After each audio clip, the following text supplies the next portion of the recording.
Hi, my name's Luke and I'm the founder of Modern Website Design. I'm making this video because we get asked quite a bit about how people can set up work-related emails on their business domain so they're not emailing customers from their regular Gmail account or their Outlook.com account or something of the sort.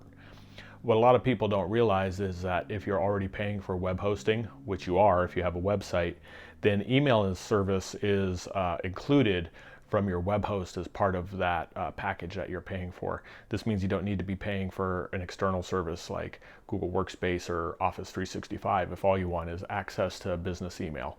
So in this video, I'm going to show you how to set up your business email on your existing hosting account and how to tie it to a Gmail account so you can use the Gmail interface while corresponding with your customers. If you find this video useful, please make sure you subscribe to the channel, and let's get to it. Okay, so as you can see, we are in a free Gmail interface right here. This is an email account I signed up for the purposes of making this video.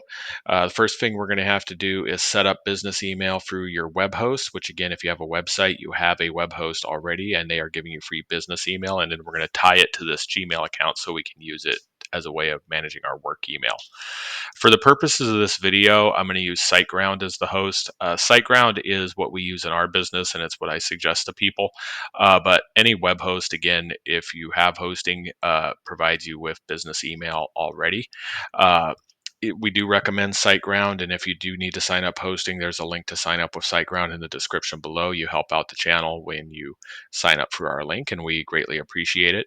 As you can see, SiteGround has different levels of hosting, but the big reason I'm showing you this is to show you'll see that free email is listed as an option or included, I should say, with every one of these packages.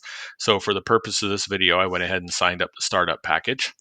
And once you sign into your SiteGround dashboard, you're going to see something that looks like this. Again, the first step is we are going to set up the business email address and then tie it into the Gmail account over here. So from the dashboard, click Websites.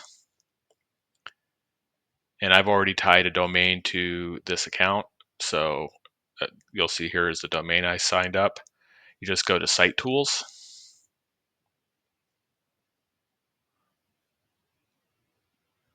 And inside the Site Tools dashboard, you'll see I have a couple of ways to getting to the email area. So I'm going to go over here to the side. I'm going to hit Accounts. We don't have any email accounts here yet, but I'm going to go ahead and need to create one. So I just put in a name. I'm going to put in a password. I am going to go ahead and click Create. And once this email address is created, you can use this now. I mean, we could literally use this right now. We could put it in Microsoft Outlook, we could put it in Mac Mail, we could put it in the mail application on our phones, and we would be able to use it. But again, we want to use it with Gmail, so which is the purpose of this video.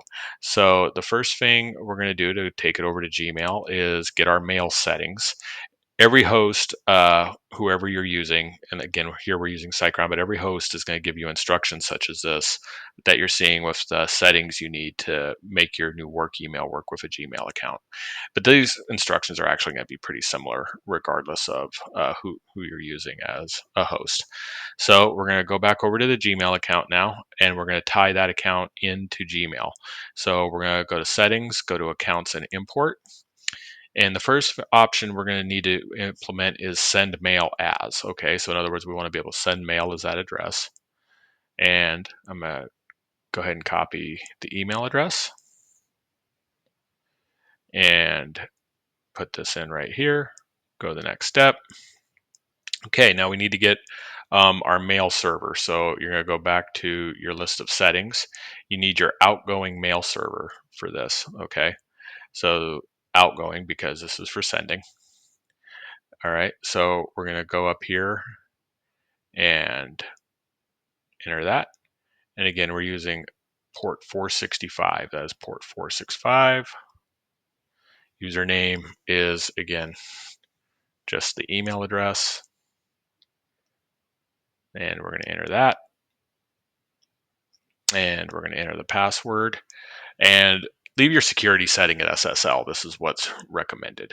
Okay, so we're going to go ahead and go to the next step. It's verifying. Congratulations, you have added it. And as you can see, Google has just sent an email to our work email address to verify it before we can start sending out through it. So we'll receive that email in just a moment. So now we're going to go ahead and go back here. We're set up to send mail, but now we need to also receive mail, right? So you can see that you can check mail from other accounts, and we're going to use this feature to receive mail from our new work account. So again, I'm just going to copy the email address. Okay, I'm going to go to next. And as you can see, Gmail only uses POP3. It doesn't use IMAP. I'll explain the importance of that in a moment. But again, from here, the username is just going to be your email address.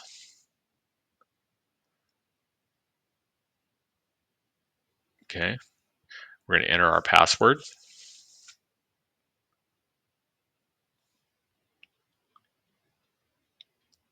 And we need to set the server. Just purely by coincidence, the server's listed as the one we have already. That's more coincidental, so you need to make sure your incoming server is correct. And then you're going to set this to port 995. I know SiteGround says 993. That's because SiteGround's suggested settings are for an IMAP setup, and Gmail only supports POP3. So you need to use port 995 when you're checking a webmail account from Gmail. So we're going to check SSL. We're going to label the inbox, and voila. We are now receiving emails in this account. You can see one just came in. That's going to be the email that we were just told we were getting to verify for sending purposes. So I'm going to go ahead and click this, and yes, okay. And now we can send and receive emails at our work email in the Gmail inbox. And you notice any email you receive for your work email is going to have a label on it showing you what account it's for. This is really nice because it allows you to separate work and personal. I'm going to refresh this real fast. I'm going to hit compose. And now you'll see when I go to send an email, I get a choice of which account I'm going to send it from. So I can choose to send it from my personal. I can choose to send it from my work. And the benefits of that are self-explanatory. This allows you to use one inbox for work if or if you have a personal email account through Gmail and you would just want one inbox, I should say, you can have your work email coming to that same inbox. Now, there is one important setting I am going to go ahead and take a look at and show you very quickly. Accounts and import. And it's right here. You see, you have an option of when replying to a message, you have a choice of setting it to always reply from your default address or reply from the address the message was sent to. I suggest using reply from the address the message was sent to. The reason for this is obvious. If someone sends you an email at your work email, you want to be able to respond from that, and vice versa. You don't want to inadvertently. So you can always switch it, but you don't want to inadvertently use the wrong email. You can also set one of these as your default. So as you can see, one is the default right now. And so when I go to compose a message, that's the one it's going to send from. But let's go ahead and make the other one the default. And when I hit compose, you'll notice that the address it's sending from just changed. And that is it. You can send and receive emails now for your work through this Gmail account, and it's very simple to set up. Again, we hope you found this video useful. If you did, please subscribe to the channel, and we will see you at the next video.